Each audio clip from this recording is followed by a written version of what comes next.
Estamos de volta à CIDEIS, aqui na nossa sala de Carcavelos, para dar início à segunda parte dos trabalhos, continuando com a apresentação dos projetos selecionados na Call for Presentations. O programa CIUA Jovem, Educar para a Cibersegurança, é o tema do projeto que dá início a esta segunda parte e convida a subir ao palco João Gaspar. Bem-vindo.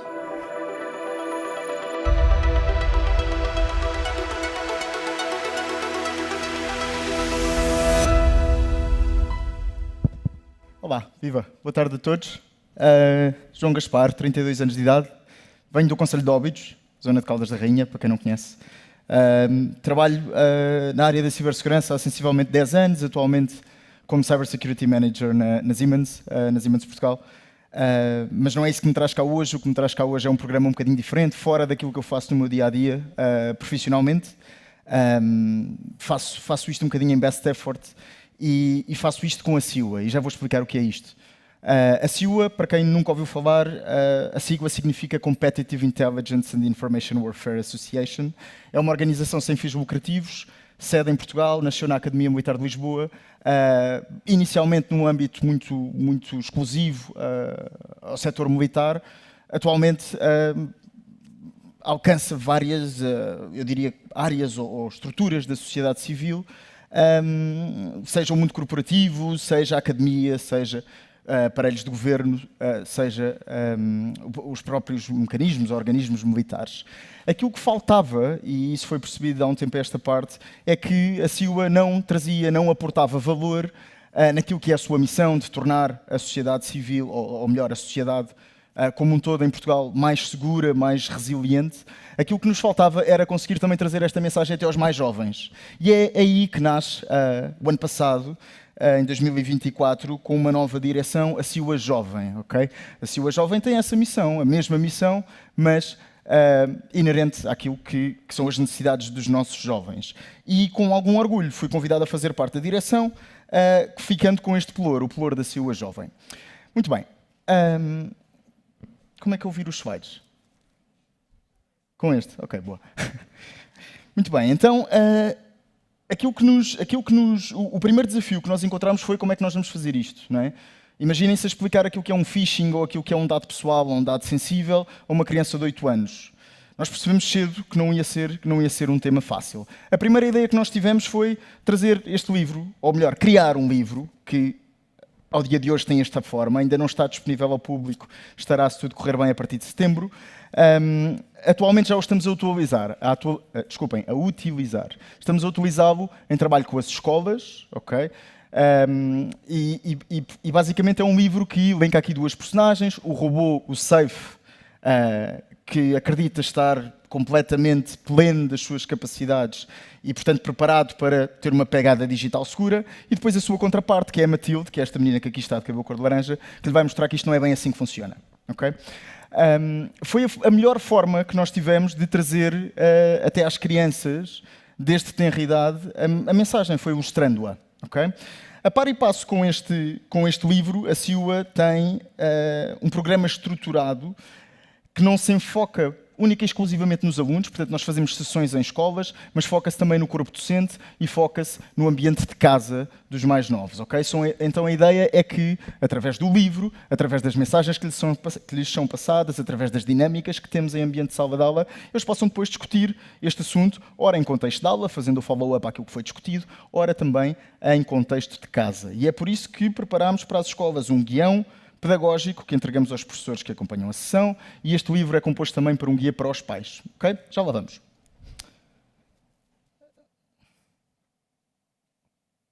Bom, porquê é que surgiu esta ideia? A ideia surgiu por dois motivos muito simples. O primeiro é que, sabemos todos, isto não é novo para ninguém, que as crianças são seres curiosos, não é? Motivados por descobrir, curiosos por natureza, e é por isso que até desde cedo começam com aquela idade chata dos porquês, mas esta curiosidade estende-se quase até à idade adulta. E, portanto, esta ansiedade, o facto de serem tão movidos por descobrir coisas novas, às vezes leva-os a agir irrefletidamente, o que os põe muitas vezes em perigo, não só no digital, mas também no digital. A par e passo, sabemos que o processo de digitalização está a crescer como nunca, não é? Olhos postos, sabemos que todos nós temos o digital, a internet e os recursos de plataformas digitais cada vez mais acessíveis, todos temos um smartphone, pelo menos no bolso. É também um período em que o digital é cada vez mais democrático, desde a avó que joga Candy Crush ou Farmville no telemóvel até à criança pequenina que ainda mal fala, mas já faz scroll no YouTube. E, portanto, tudo isto veio para ficar, não é? A utilização que nós fazemos do digital é, de certa forma, uma inevitabilidade, porque nós estacionamos o carro e usamos o telefone para pôr via verde, porque nós usamos o MBWay a toda a hora, porque nós enviamos e-mails, porque nós consultamos a meteorologia. Bem, enfim, 30 por uma linha. Se pensarmos no nosso dia-a-dia a quantidade de vezes que desbloqueamos para qualquer uso, bem, ficamos surpreendidos. E, portanto, isto faz com que nós também não possamos esconder esta realidade daqueles que nos veem todos os dias, não é? Como sabemos, as crianças aprendem por imitação. E se elas nos veem constantemente no telefone, bem, então não há como lhes dizer que não podem usar o telefone. Bem, haverão idades para o fazer, certamente, e isso é discutível, mas a verdade é que, aprendendo pelo exemplo, acaba por ser uma inevitabilidade que eles percebam que nós utilizamos os telefones e o digital. E sabemos também que as crianças quase que são naturalmente aptas a utilizar todas as ferramentas como YouTube, Instagrams, TikToks, já nasce natural. As aplicações, também diga, são pensadas para que possam ser utilizadas por eles. Há todo um mercado digital para os mais jovens, mas tudo isto faz com que tudo isto faz com que elas sejam muito aptas e muito prontas para utilizar o digital. E isto é, em grande parte, muito bom, eu diria, não é? Todos os recursos que nós temos disponíveis, também o facto de a internet e as plataformas digitais serem uma fonte de conhecimento e de aprendizagem, mas não há bela sem senão. E o senão aqui começa por percebermos que as crianças são alvos fáceis, na sua grande generalidade, ora por uma questão de ingenuidade, por uma questão de ainda não terem vivido o suficiente para poderem estar cientes dos perigos a que estão sujeitas, e também pelo facto de estar atrás do monitor parecer que dá ali uma certa sensação de segurança, quando não é bem assim, não é? Se nós estamos no conforto da nossa casa, sentadinhos na nossa secretária, no nosso ambiente familiar, a porta está trancada, aparentemente eu estou seguro, não é? Pois não é bem assim, mas é assim que as crianças o percebem. O bom, a parte boa de tudo isto e que nos dá algum alento, e foi aqui que a Silva também pensou, ok, se calhar isto não é um esforço assim tão inglório, foi perceber, as crianças aprendem muito rápido e relacionam-se, acima de tudo isto, elas relacionam-se quando são confrontadas com determinada situação, ok? E posso dizer, por experiência tácita nas sessões que temos nas escolas, que quando falamos de temas aparentemente complexos, o que é um dado confidencial, o que é phishing, o que pode ser um fake ID, os miúdos conseguem se relacionar com isto e conseguem identificar o perigo deste tenra idade. E, portanto, isto deu-nos algum alento de perceber, ok, boa, isto afinal pode resultar. E o que pode resultar é o trabalho da Silva, mas também é o trabalho de cada um de nós.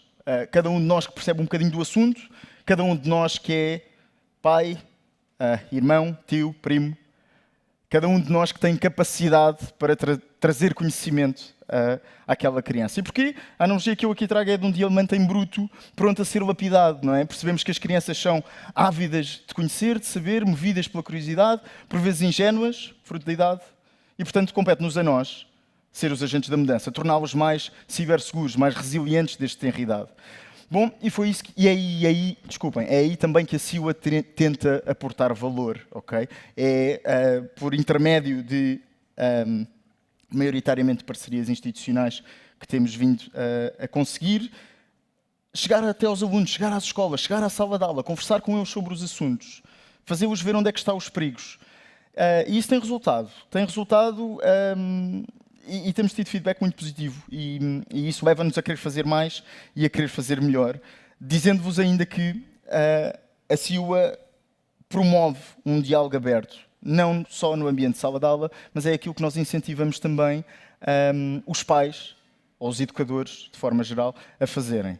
Se nós conseguirmos colocar a criança numa posição de conforto, criança ou jovem, entenda-se, numa posição em que se sente confortável para partilhar, numa posição em que vê em determinado adulto, em determinada referência, alguém com quem pode pedir conselhos. Se nós conseguirmos desmistificar o bicho-papão, que nos diz muitas vezes, ou que aos olhos de uma criança pensa, ele é tão velho ou tão velha, não percebe nada do TikTok, porque é que eu vou pedir um conselho a esta pessoa? Eu lembro-me no meu tempo, quando a minha mãe precisava de formatar uns bullet points no Word, ela pedia-me ajuda porque não percebia nada do assunto. E eu imagino-me ao dia de hoje a receber um conselho, olha, não abras esse e-mail da minha mãe, e é estranho. Portanto, é importante que nós aqui nos consigamos pôr no mesmo pé, no mesmo nível, ok? Para que as crianças percebam, ok, este assunto é uma ameaça para mim, mas também é uma ameaça para este adulto que aqui está. Okay? E, portanto, se nós nos conseguimos pôr em pé de igualdade aqui, porreiro, porque estamos a fortalecer um elo de confiança. E muitas destas dicas, que agora aqui dei, estão refletidas no Guia para os Pais, que faz parte deste livro, e a ideia não é que isto não é uma receita de um bolo, ou seja, isto não é nada muito taxativo. Isto é um bocadinho abstrato, depende com quem falamos, depende do nosso filho, da personalidade, depende também do nosso conhecimento. A ideia é que este guia possa pôr pais e educadores a pensarem sobre como é que se querem posicionar nesta matéria, ok? E certamente fazer-vos perceber que este não pode ser um exemplo, ou melhor, não pode ser um tema em que se podem colocar à parte. Aí não vai funcionar.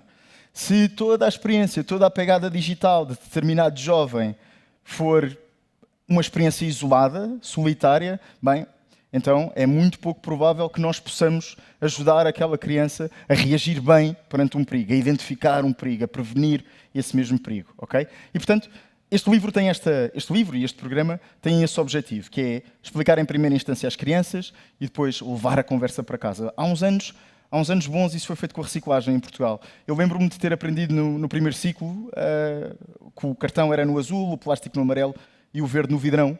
E fui eu que levei essa mensagem para casa. Portanto, aquilo que aconteceu foi, eu fui o veículo daquela mensagem e, desde o momento em que eu aprendi aquilo na escola, começou-se a reciclar em minha casa até ao dia de hoje. E, portanto, a mensagem foi muito bem veiculada e aquilo que nós tentamos fazer hoje é que o mesmo aconteça com este tema da cibersegurança, também na expectativa de poder capacitar os pais. Aquilo que o livro traz, e essa é a grande vantagem deste livro, na minha opinião, é que permite-nos ilustrar coisas que às vezes por palavras são difíceis de explicar. Tivemos a sorte de trabalhar com uma ilustradora que eu acho que fez um excelente trabalho e, entre outros temas, estes são os 4 principais temas sobre os quais o livro incide sobre. Okay? Em primeiro lugar, tentamos explicar o que é a criticidade de informação, o que é uma informação pessoal, o que é informação sensível, ou que tipo de informação devemos guardar para nós. E explicamos isso com um exemplo muito simples em que um influencer publica um live no YouTube e mostra o caminho de casa para a escola. É super simples e os miúdos apreendem isto com muita facilidade. Mostramos-lhes também a questão dos fake IDs ou até dos amigos online. Explicamos-lhes que nem sempre as pessoas com quem eles falam, por exemplo, quando estão a jogar, são quem alegam ser. E isto para eles às vezes é um bocadinho estranho de perceber que aquela pessoa que eles sempre acharam que tinha 12 anos, afinal, é um adulto de 30 e muitos, ou whatever.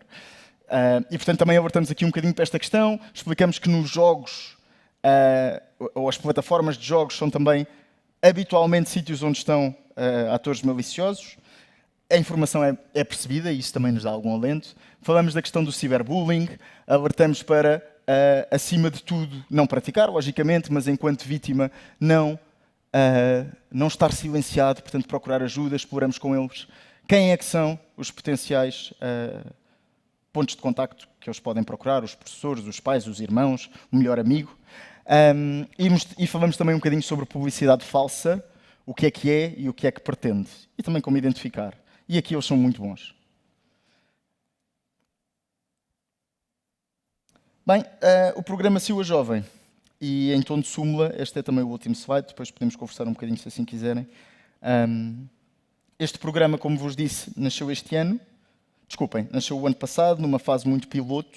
Fizemos algumas sessões experimentais, definimos que queríamos conceber um livro e que isso iria ser aqui o grande motor de todo este programa. No segundo ano, já com ideias mais sedimentadas, conseguimos avançar. À partida, conseguiremos os 1000 alunos a partir do próximo mês. Acho que é um feito de notar para aquilo que é o primeiro ano deste programa. Estes 1000 alunos são essencialmente escolas, ora públicas, ora privadas, dos distritos de Leiria e Lisboa, portanto nós ainda temos aqui um raio de ação um bocadinho limitado. Estamos numa fase de formação de equipa, o que significa que vamos, em breve, ser capazes de entregar mais sessões, ter menos conflitos de agenda, porque todos nós fazemos isto em best effort, portanto temos também os compromissos profissionais que às vezes nos limitam um pouco. Mas, apesar de tudo, penso que o programa tem corrido muito bem, estamos muito satisfeitos, não só com os números que estamos a atingir, como também com o feedback que temos recolhido. A nossa ideia é continuar a fazer o programa crescer, portanto chegar a mais miúdos, chegar a mais crianças, chegar a mais casas, e com isso conseguir fazer ou tornar os nossos jovens mais seguros, mais resilientes e mais capazes para utilizar o digital. E, portanto, essa é a nossa grande ideia. Abrir aqui a porta a qualquer conversa que queiram fazer. Nós estamos dispostos a ouvir qualquer proposta para espalhar a nossa mensagem e, portanto, esse é o mote e era isto que eu tinha para vos trazer hoje. Obrigado.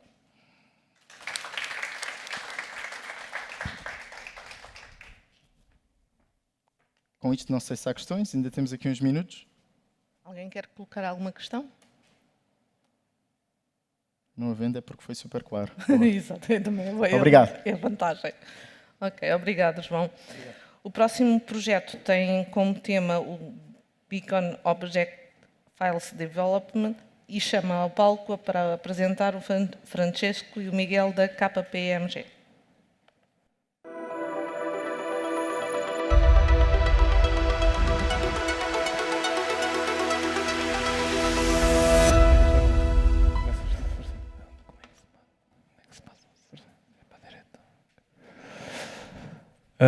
Hello everyone, my name is Francesco, this is Miguel, and we're going to be making a presentation about Beacon Object File Development. As I've said, my name is Francesco. I've been working at KPMG for about 2 years.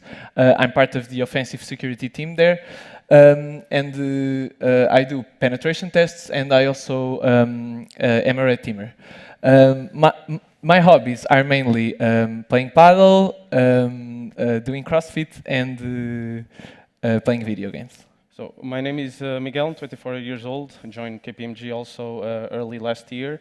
I've been doing also some penetration testing, and lately been doing some phishing campaign assessments also, and some OSINT. In my free time, I really like to play music, listen to music, travel quite a lot, and also like hiking and go for big walks. This is our team. Leonardo is our manager, and me, Miguel, André, and Hugo are testers there. This is the offensive security team of KPMG Portugal. The presentation will be very simple. We are just going to explain what are Beacon Object Files, why they're relevant, their advantages, the tools we use to develop them, the methodology used also to develop them, the development process, some challenges we faced along the way, and finally, we're going to describe and present some of the modules we developed. So, first things first, what are Beacon Object Files? Beacon Object Files, or BOFs, are C-compiled programs which are executed in the context of a beacon process. During red team engagements, when we compromise a target, we have a beacon there that talks to our malicious server, and through that we can execute commands remotely.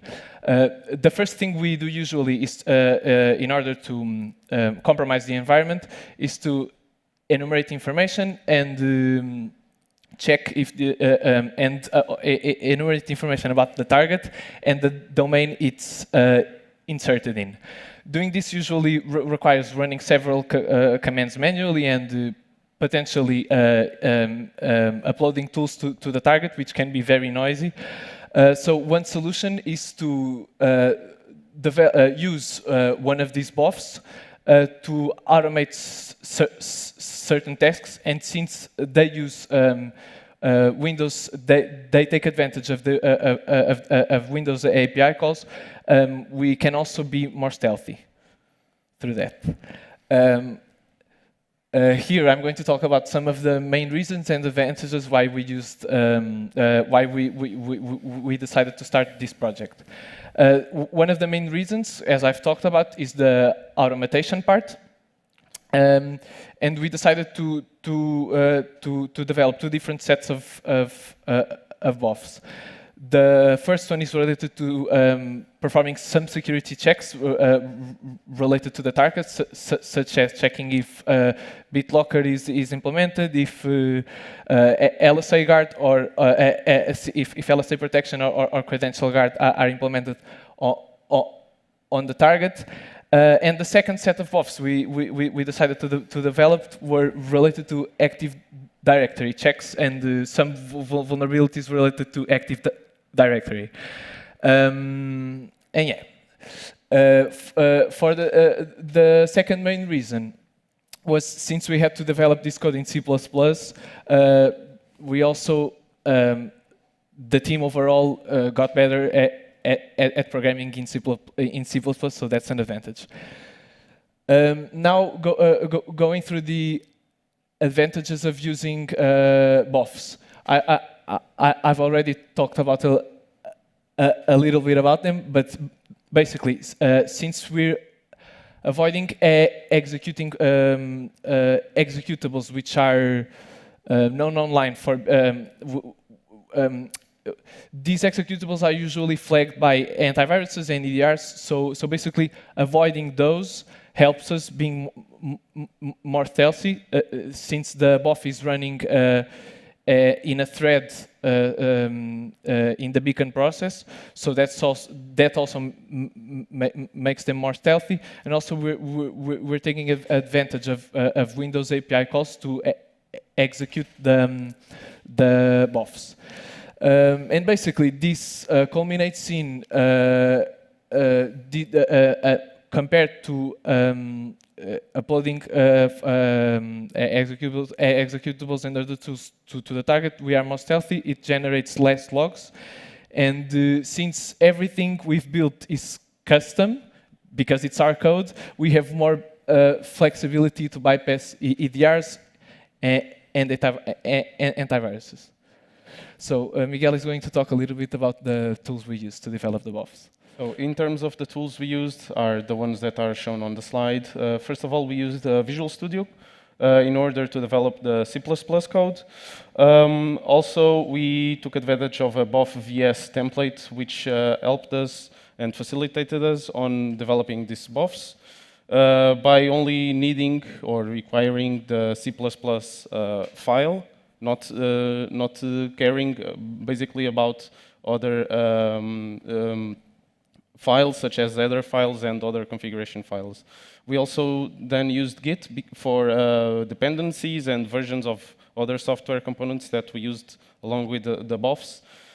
We then used also CoffLoader, which helped us test the BOF code. So we would compile the C++ code into a BOF, and then we would test it with the CoffLoader in order to check if the BOF would run smoothly and the output was as we wished. We also used a Python script because some of the BOFs needed an extra variable, for example, an extra IP or some partition on a specific disk. And that Python script helped us creating an hexadecimal variable that we then used with the BOF inside the CoffLoader. And then last but not least, we used a little bit of ChatGPT, a little bit to get the general skeleton of the code, and also with some debugging during the development process. So about the development process, it's pretty simple. We started with the C++ development, along with some debugging to check if the code needed to be a little bit more optimized, and to check if everything related to Windows API function calls were correctly done. And then we went to the testing part with the CoffLoader and the Python script. So if the BOF was running smoothly, the output was as we wanted, and Nothing exploded, we will then upload it to our GitHub repository. If not, we will backtrack to the development and debugging section. These are three of the main challenges that we faced during this development. The first one being that the C and C++ languages lack or have some kind of collisions with the declaration and importing functions. In our case, we used Windows API function calls, and we had some trouble importing them into the BOF. Thankfully, we went around past them, and everything went fine. The second main challenge was testing the code in a test environment. As Francesco said, we did some security check BOFs. Those went fine. Generally, all were tested in the same test environment. But the ones related to Active Directory needed specific Active Directory flags enabled or disabled. So for every Active Directory BOF we developed, we did different test environments. And lastly, also the lack of material regarding the BOF development by the community and the industry.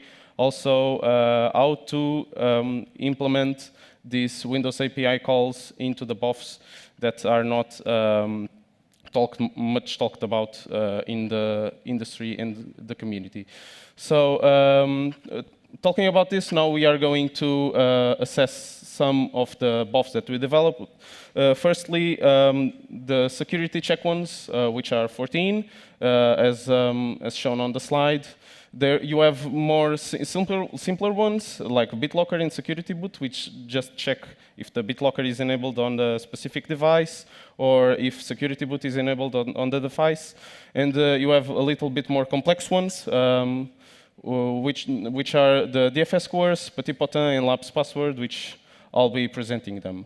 So before talking about Petit Potin and the DFS cores, let's assess what are coerce attacks. So coerce attacks are attacks when an attacker tries to trick or force a system to perform any kind of action to gain unauthorized access to some kind of information, or even some services or critical systems. So the main objective of this attack is to manipulate the way the whole network and the system authenticates or communicates with other services in order to gain access to unauthorized information that the attacker should not be able to get access to, or even, for example, escalate privileges, or even get access to some other more critical components in the network. These attacks end up exploiting weaknesses on the way that the Windows systems handle the authentication requests. And this ends up forcing the victim to authenticate. And during the authentication process, the attacker ends up getting an hash that then the attacker can use it to authenticate as the person, or in this case, the victim, that he was trying to authenticate. So given this, we have the first BOF, Petit Potin. So the main objective is to exploit a specific protocol to coerce NTLM authentication. So first of all, this BOF does an NTLM relay attack, which is forcing a victim to authenticate in a malicious server, and the victim, by doing it, the BOF gets access to the password hash. And that enables us, or in this case, enables the BOF to force authentication with that victim's hash. And by that, it allows us to manipulate the Windows authentication via that specific protocol, which enables us to have unauthorized access to either files, folders that we are not supposed to get information from. The second BOF we are going to talk about is DFS coerce. Has the same principle, which is the coerce attack, but it exploits a different protocol. And he exploits it in order to get access to the Windows domain. In this case, his first capability is to perform NTLM relay attacks, which force the victim to authenticate on the malicious server and get the hash to authenticate, and then allows us to manage that specific protocol in order to get access to either compromised sensitive information or get access to some critical components such as servers, databases, you can name it. Before talking about the third one, which is LAPS password, I'll be just summing up what is LAPS. So LAPS is an acronym for Local Administrator Password Solution, and is a Windows feature that automatically manages and backs up the passwords for the local administration accounts inside the whole network. So, how can we take advantage of this? The security risks are based on the misconfigurations of permissions, which, if these permissions are not well configured, an attacker can take advantage of them and get access to the password of the local administrator of the network. So based on this, we developed the LAPS password dump, which, as the name entails, dumps the LAPS passwords in clear text. So firstly, it checks the LAPS, if LAPS is installed on the device. Then it attempts to read the LAPS password, and if that is possible, it outputs in the terminal said password of the local administrator account. Thank you. Now we're going to talk about the Active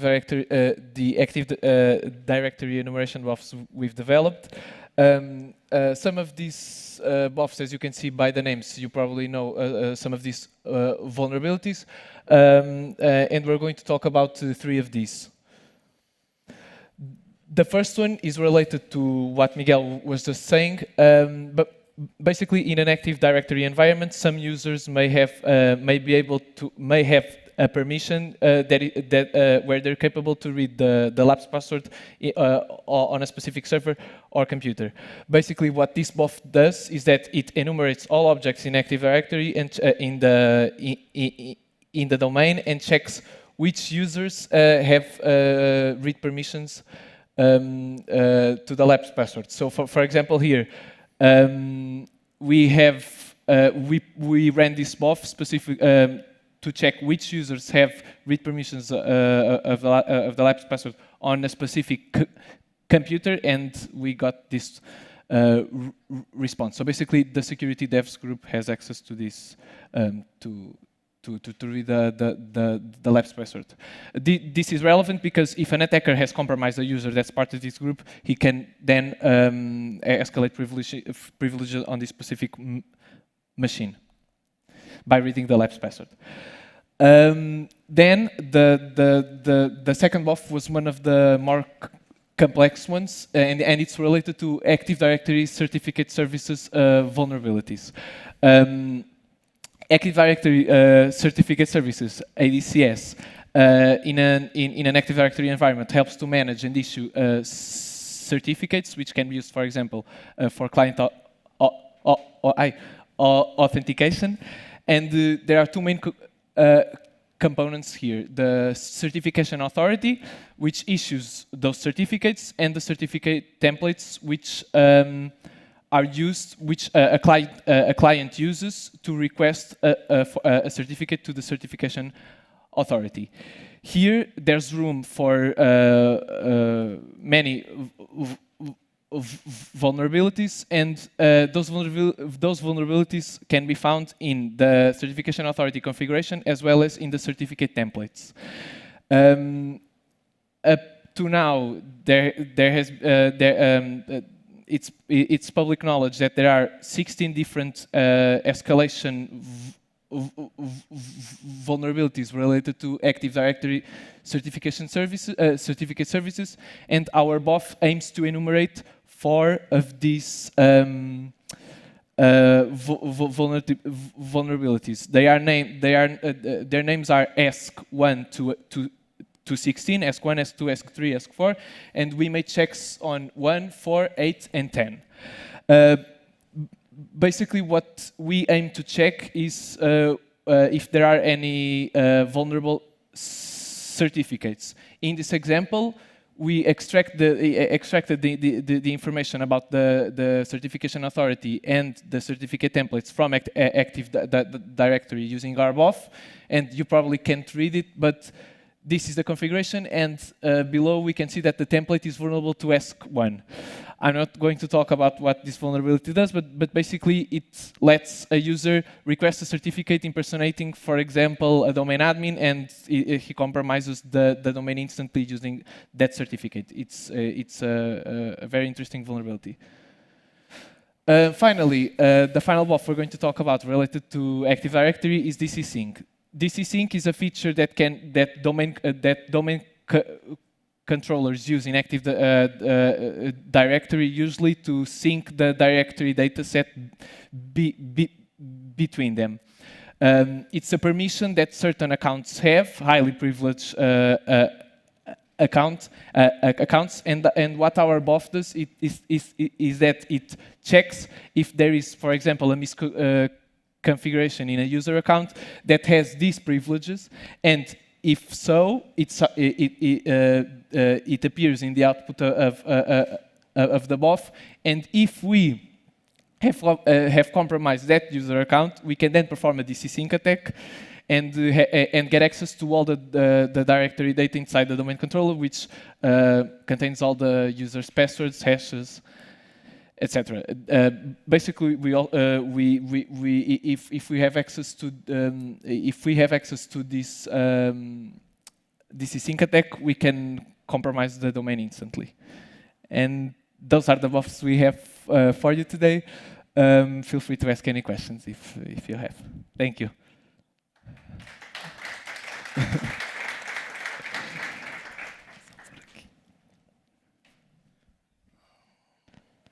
Obrigado, Francisco.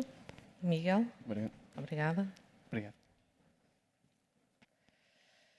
A última apresentação fica a cargo do Jorge Barbosa, de ISEC, que nos vem apresentar o projeto de Educação em Cibersegurança, um survey no ensino superior. Bem-vindo. Obrigado.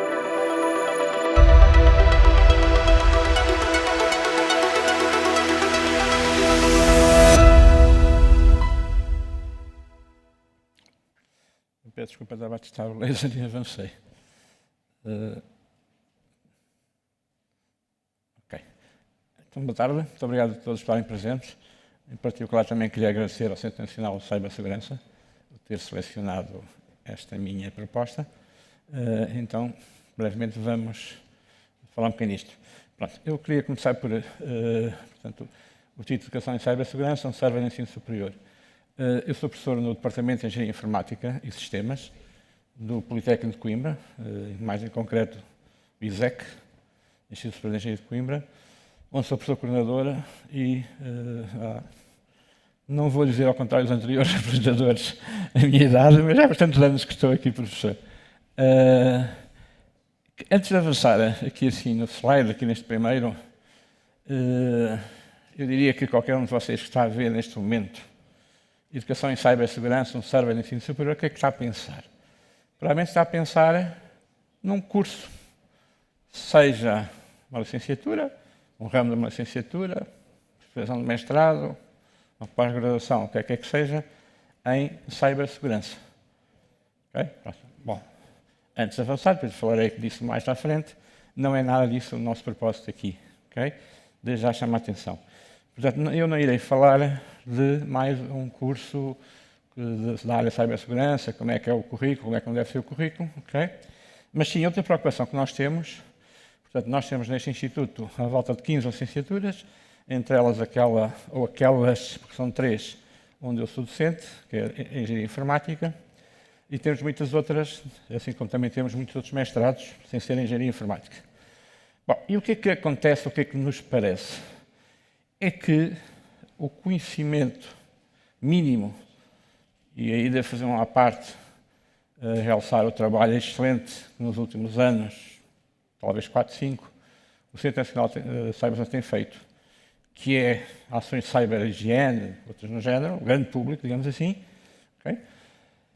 Isto para dizer o que então, como eu estava a dizer, antes desta parte, que por incrível que possa parecer, nós estamos a falar de uma uma gama de alunos, chamemos assim, em concreto a engenharia, no geral, em particular a engenharia informática, que poderíamos pensar que tinham um mínimo de conhecimentos de cibersegurança. E não estou a falar de conhecimentos a nível mais elevado, mas básicos, ou quase básicos. E nós apercebemos disto, vimos ao longo dos anos a perceber disto. Daí então, nós temos feito este trabalho, que os resultados no terreno, inquéritos, etc., foram feitos sensivelmente há um ano. Neste momento, estamos a fazer já uma segunda fase, como já irei falar, ok? Em que basicamente é para tentar aferir, por um lado, esses conhecimentos básicos, por outro lado, o interesse que os alunos viam em ter esses conhecimentos básicos. Atenção, sem ser no contexto de um curso. Okay? Portanto, o formato em si não seria uma licenciatura, nem um mestrado, nem uma pós-graduação. Até porque o nível seria muito mais básico e direcionado a vários cursos de ensino superior. Em concreto, nós aqui, nesta fase, como isto é uma escola de engenharia, só fizemos em cursos de engenharia, mas estamos, digamos, com outros parceiros, com outras faculdades, outras universidades, etc., a alargar a cursos, inclusive da área social, história, letras, etc. Okay? Porque essa é a nossa curiosidade, permitam-me usar esta palavra. Bom, só muito rapidamente os tópicos a abordar. Desculpem.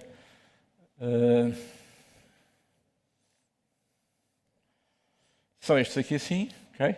Devo dizer aqui assim que na análise de resultados, desde já, não vou poder fazer todos, ok? Porque não temos muito tempo. No entanto, como o Centro Nacional de Cibersegurança vai disputar esta aplicação, se não disputar, desculpem, podem pedir por ali o meu mail, mas fiz questão de pôr, se tiverem curiosidade em ver mais em pormenor estes resultados, tem aqui. Portanto, o objetivo e motivação, basicamente, é aquela que eu acabei de dizer quando estava a mostrar o primeiro slide. Há muita coisa deste género, muitos estudos deste género, mas noutro prisma. Posso dizer que o nosso prisma aqui não era qual é o melhor currículo de um curso de cibersegurança, não era esse de todo esse objetivo. Okay? Há muitos. E também, nesse sentido, tem feito muitos estudos, a nível mundial, muitos bons estudos, qual é a melhor abordagem, isto, aquilo, aquilo outro. Aqui assim, não volto a dizer, porque estes estudos limitam-se a determinar um conjunto de recomendações, não foi o nosso objetivo. Okay? A motivação que nós tivemos para isto foi, então, na perspectiva do aluno. Nós tentarmos pôr na perspectiva do aluno e dizer assim, ok, o que é que o aluno pensa deste tipo de formação? E repito outra vez, quando eu falo em formação, não estou necessariamente a falar de um curso inteiro. Não, ok? Um contexto determinado, coisas mais básicas, mas mais incisivas, mais diretas. Portanto, e o objetivo então é perceber o que os alunos de ensino superior pensam sobre esta temática e a sua percepção da necessidade de ter formação nesta área, que achei muito importante. Nós temos, digamos, muitas vezes a ideia de que, enfim, os alunos ouvem aquilo, vão às aulas daquilo, daquela matéria, qualquer que ela seja, mas porque são obrigados. Que é mais uma cadeira, né, como nós chamamos de dizer, a fazer, ou o que seja. Aqui assim nós tentamos ver se realmente no contexto atual, até aquilo que se fala, que se diz da cibersegurança, se eles sentem essa necessidade. Okay? Não vou adiantar os resultados, mas, enfim. Pronto, o que é que nós fizemos?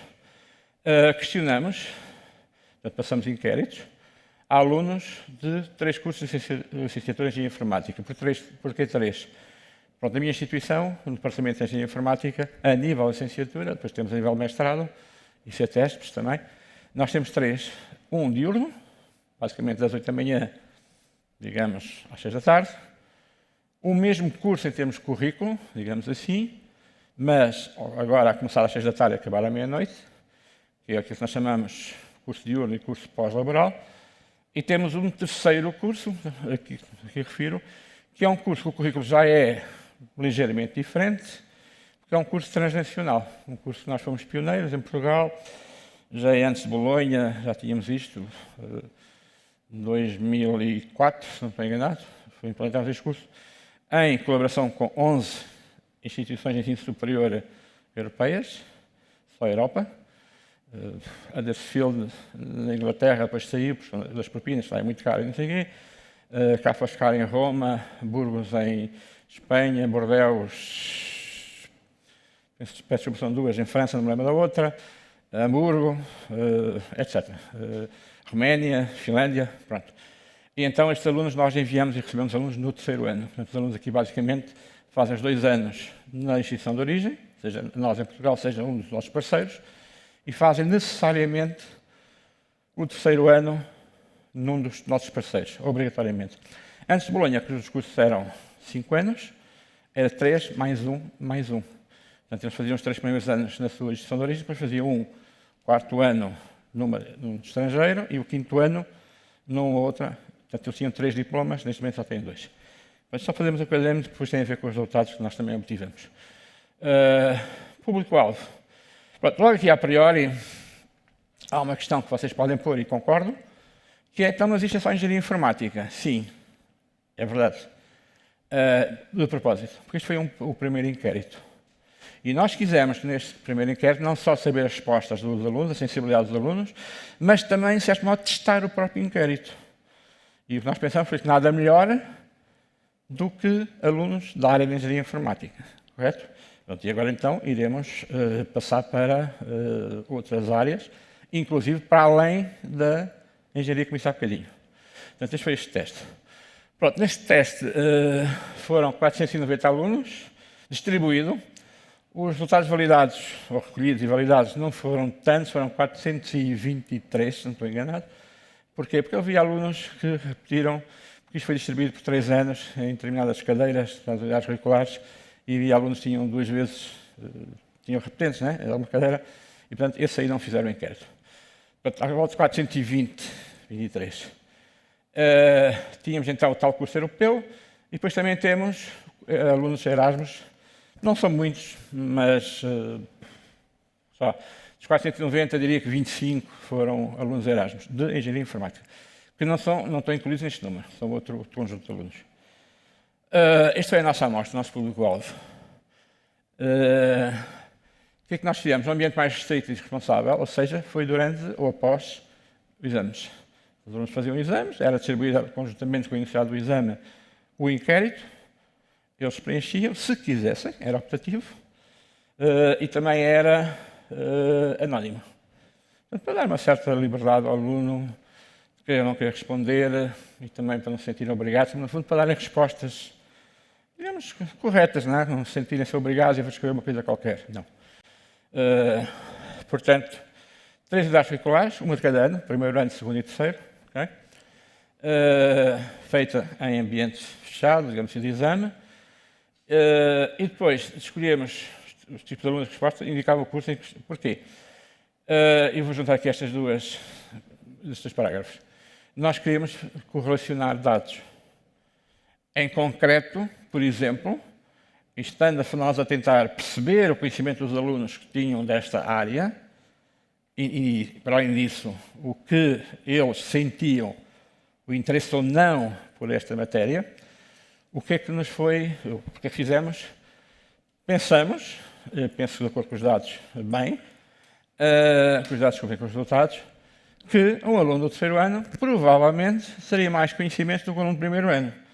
Assim como provavelmente poderia ter mais ou menos interesse do que um aluno do primeiro ano, que é loiro, vamos dizer na brincadeira, que estava a acabar de entrar. Portanto, foi uma das premissas, foi então caracterizar pelo curso e o ano em que estavam inscritos. Depois também, importante, queríamos medir, no fundo, se havia grandes diferenças, ou diferenças, pronto, genericamente, decidimos fazer em função do género, portanto, género feminino, género masculino, e também havia uma terceira opção, que era, não indico, mas não tivemos nenhum resultado nesse sentido, se, digamos, fator género, se tinha ou não influência nas respostas e, consequentemente, aquilo que os alunos pensavam, sentiam e estavam, digamos, abertos ou não a este tipo de questões. Pronto, e outras, ok? Estou só a salientar estes 2 aspectos em particular, não estamos aqui para muito tempo, mas fizemos esse tipo de análises para arranjar estas correlações. Então, outro fator importante é quantas inscrições. Okay? Não necessariamente o primeiro ano e o terceiro mas sim, há muitas reprovações, isso também influencia. Okay? Portanto, aqui, assim, quando falo aqui em inscrições, não estou a falar propriamente só no ano em que ele frequenta, o ano curricular, mas também o número de anos que lá está já inscrito a estudar. Isto porquê? Porque também queríamos tentar perceber o tempo no ensino superior, okay? O tempo, digamos, quantos anos lá estava, independente de ser no primeiro, segundo ou terceiro ano, se influenciava ou não o seu sentir e a resposta que nesse contexto ele iria dar. Pronto, genericamente, nós temos então aqui o público feminino, alunas, digamos assim, a licenciatura diurna, peço desculpa estar em inglês, isto já foi objeto de uma publicação internacional, o daytime, portanto o diurno, o pós-laboral e o SCS, é o tal European Computer Science, que é o curso transnacional que nós temos. Aqui assim por ano, ok? E também, o que nós temos aqui é o número de matrículas. Pronto, infelizmente, como acontece nas engenharias, por acaso é uma coisa que eu tenho pena que seja assim, mas o público feminino, o número de alunas é muito diminuto. Anda à volta de 11%. Penso que é muito mau, mas é a realidade que nós temos, não só aqui, mas a nível nacional. Certo, quando anda à volta desse valor de 11, 12%. Aliás, nós tínhamos 490 ou 423 válidos e, basicamente, o público feminino temos 38. Reparem, 38 em todos os anos, em todos os cursos. Aqui, assim, agora, esta tabela, só para termos uma ideia, foi os alunos, portanto, género masculino, a mesma coisa, curso diurno, o pós-laboral e o European Computer Science, e também os vários anos, número de matrículas, etc. E como estamos aqui a ver, em vez de não temos 38, mas temos 385. Lá está os 10, 11% que eu falei. Que é, atenção, não é só nosso. Aquilo, tanto quanto eu sei, a nível nacional, nos cursos de engenharia, não necessariamente engenharia informática, como é o caso, mas em cursos de engenharia, genericamente, são estes os valores. Pronto, nós fizemos um inquérito, então, em papel, foi respondido durante os exames, como eu disse. Tínhamos, basicamente, 2 grupos de perguntas. Um primeiro grupo para caracterizar a amostra, curso frequentado, se era do primeiro ano, se era do segundo, isto, aquilo, aquilo outro. E depois tínhamos um segundo grupo mais direcionado para o objetivo deste estudo, que era tentar perceber, peço desculpa pela redundância, perceber a percepção dos alunos, ok? Perceber o que é que eles sentiam ou não sentiam. Pronto. Este segundo grupo também tem, ou nós fizemos também, eu já vou mostrar 2 ou 3 perguntas que nós fizemos, questões simples e questões compostas. Isto é, para além da pergunta base, pedia-se para valorar os sentimentos relativo ao que se perguntava. Por exemplo, sente-se cyber ameaçado? Sim ou não? Sim, mas quanto? Muito? Pouco? Ok, então aí tínhamos uma segunda parte, basicamente ele escrevia a escala Likert, que é uma escala que todos nós já respondemos a inquéritos com isto, é aquela escalazinha que aparece quadradinhos, 1, 2, 3, até 5. Okay? Portanto, nestas perguntas compostas, ele também valorizava o seu sentimento, digamos assim. Ok? Pronto, eu vou adiantar um bocadinho, estamos já a chegar ao fim do tempo. Portanto, esta ideia era então, esta aqui assim, com base nestas premissas, com base nestas correlações, tentarmos ver se efetivamente, na opinião deles, era ou não válido o interesse neste tipo de formação. E para quê? Também para nós, em termos de instituição, e não só, noutras instituições que pudessem colaborar connosco, conseguimos ter uma razão de ser para implementarmos ou não esta formação. E volto a dizer, não estamos a falar de formações de licenciaturas, não. Um pequeno módulo, digamos assim, dentro de uma cadeira de um semestre, metade das aulas, qualquer coisa, ok? E depois será outro aspecto a considerar. Pronto, não temos ainda, neste não temos as questões todas, nós podemos fazer nesta questão. Exemplo de questões. Compreende os conceitos de cibersegurança e ciberdefesa? Devo dizer, principalmente o meu, muitos responderam que não. E estamos a falar de alunos de engenharia informática, apesar disso. Okay? Claro que do primeiro para o terceiro ano, o O valor difere, baixa. Mas, ao contrário, para surpresa minha, mais uma vez, não baixaria tanto como eu pensava. Okay? Depois, por exemplo, se houver alguma formação, praticamente ninguém, e estamos a falar de 400 e muitos alunos, concorda que este assunto deveria ser parte do currículo de curso de ensino superior. Aqui, praticamente todos dizem que sim, okay? Acham que sim, por experiência própria até, por causa até desta questão aqui sim. Já lhe pediram ajuda, aconselho, sobre estes assuntos, sobre responder. Nós aqui, por acaso, cometemos um erro, devo dizer, um erro. Porque aqui devíamos ter duas perguntas separadas. Pediu ajuda ou não, e segunda, sobre responder ou não. Da maneira que está, ficou um bocado baralhado. A questão composta, por exemplo, está aqui assim, sendo ciberneticamente ameaçado, foi a tal que depois tem a escala Likert para eles valorarem esse seu sentimento. Este é o formato do inquérito. Portanto, nós tínhamos só em inglês e português, tínhamos alunos estrangeiros também. Portanto, basicamente isto. Este aqui é o primeiro grupo de questões, caracterizar a amostra. E depois tínhamos aqui assim estas mais específicas do estudo, em que, para além destas perguntas que tínhamos então estas três, que para além da pergunta inicial, base, temos a escala de Likert. A dar os resultados. Pronto, aqui assim nós reconhecemos, mas isso foi a partir de assumido, porque este é um exemplo de teste, que estes resultados podem estar um bocado enviesados, pelo facto de serem só alunos de engenharia informática a responder a isto. Mas, apesar disso, não parece que fossem alunos de engenharia informática, permitam-me dizer isto. Okay? No bom sentido. Okay? Por exemplo, este é um dos gráficos que depois elaboramos, em que a história se percebe os conceitos de cybersecurity, cibersegurança e ciberdefesa. Primeiro ano, segundo e terceiro. Okay? Depois temos aqui assim estes parâmetros. E não, sim, não responde. E depois aqui o agravado. Esta pergunta, de certo modo, estamos à espera destas respostas. Seria mais ou menos esperar, ok? Eu vou avançar agora uns gráficos, mas qualquer depois, se quiserem, têm isto. Se teve ou não treino na área, portanto, formação, qualquer que ela fosse. Esta aqui, assim, é aquela também que foi um bocado surpreendente, por um lado, por outro não foi, porque é a pergunta que é feita, como há bem referi, se acha que os cursos do ensino superior, e não de engenharia informática, qualquer curso, na opinião destes alunos, deviam ter ou não, os currículos destes cursos deviam incluir ou não. Reparem que aqui é o sim.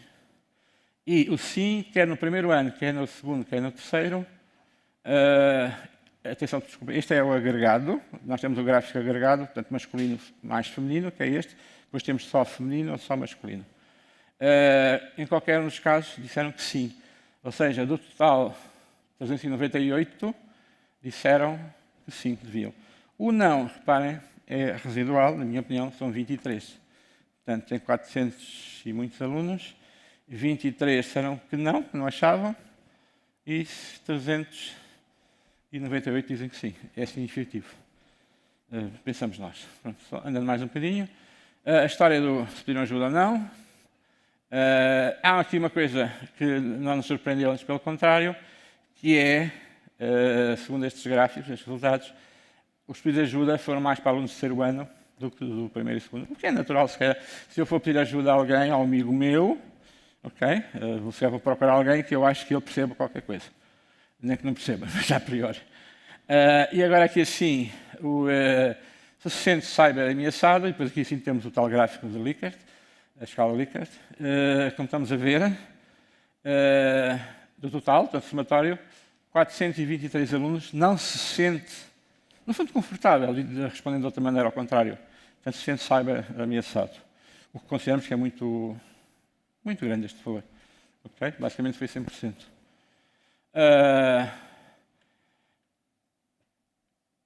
Aqui, peço desculpa, este aqui é o da... Eu troquei, o outro não era este, mas este aqui é o que tem a escala Likert. Se eles próprios admitem ou não que têm uma cyber postura correta, ou seja, se cumprem, no entendimento deles, o mínimo das questões de segurança. Okay? E estamos aqui a ver estes valores 413, diz que sim. Pronto, é o que dizem, não é? Só para acabar então. Portanto, depois estes gráficos todos definiram. E, basicamente, para a conclusão dos dados obtidos neste projeto, piloto permite concluir que existe uma grande consciencialização entre estudantes relativamente às questões relacionadas com a cibersegurança. Isso é evidente, na nossa opinião, de acordo com estes gráficos. Depois, para além desta primeira conclusão, podemos afirmar que a grande maioria dos estudantes se preocupa com as causas e consequências de cyberataques e com o desconhecimento que a maioria das pessoas tem sobre esta problemática.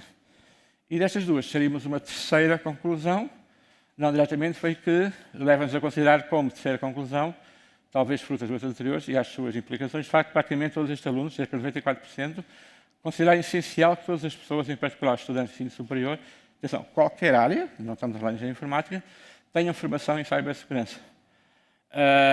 Claro, já chamei a atenção deste enviesamento, quando é possível, mas foi assumido. Portanto, nós agora, neste próximo estudo, estamos a alargar isto a cursos sem ser de engenharia informática, portanto, outras áreas. Pronto, então nestes estudos futuros que estamos a fazer, vamos estender isto não só a engenharia, sem ser informática, mas mesmo a outros cursos, não só da nossa instituição, mas de outras instituições. Pronto, basicamente foi isto. Eu peço desculpa. Desculpa falar um bocadito, não é? Mas pronto, o tempo é limitado. Mas depois, se tiverem alguma questão, por favor, têm aqui o meu mail. Podem me enviar um mail, tentar esclarecer dúvidas ou o que for. Ok? Só uma questão? Então, muito obrigado. Obrigada, Jorge. Obrigada aos participantes por estas apresentações. Foi uma tarde grande e enriquecedora de partilha. Convido-vos agora a irem até ao grande auditório para o encerramento do dia, onde faremos um resumo de todas as sessões que ocorreram. Amanhã retomamos os trabalhos nesta sala às 10h30. Muito obrigada.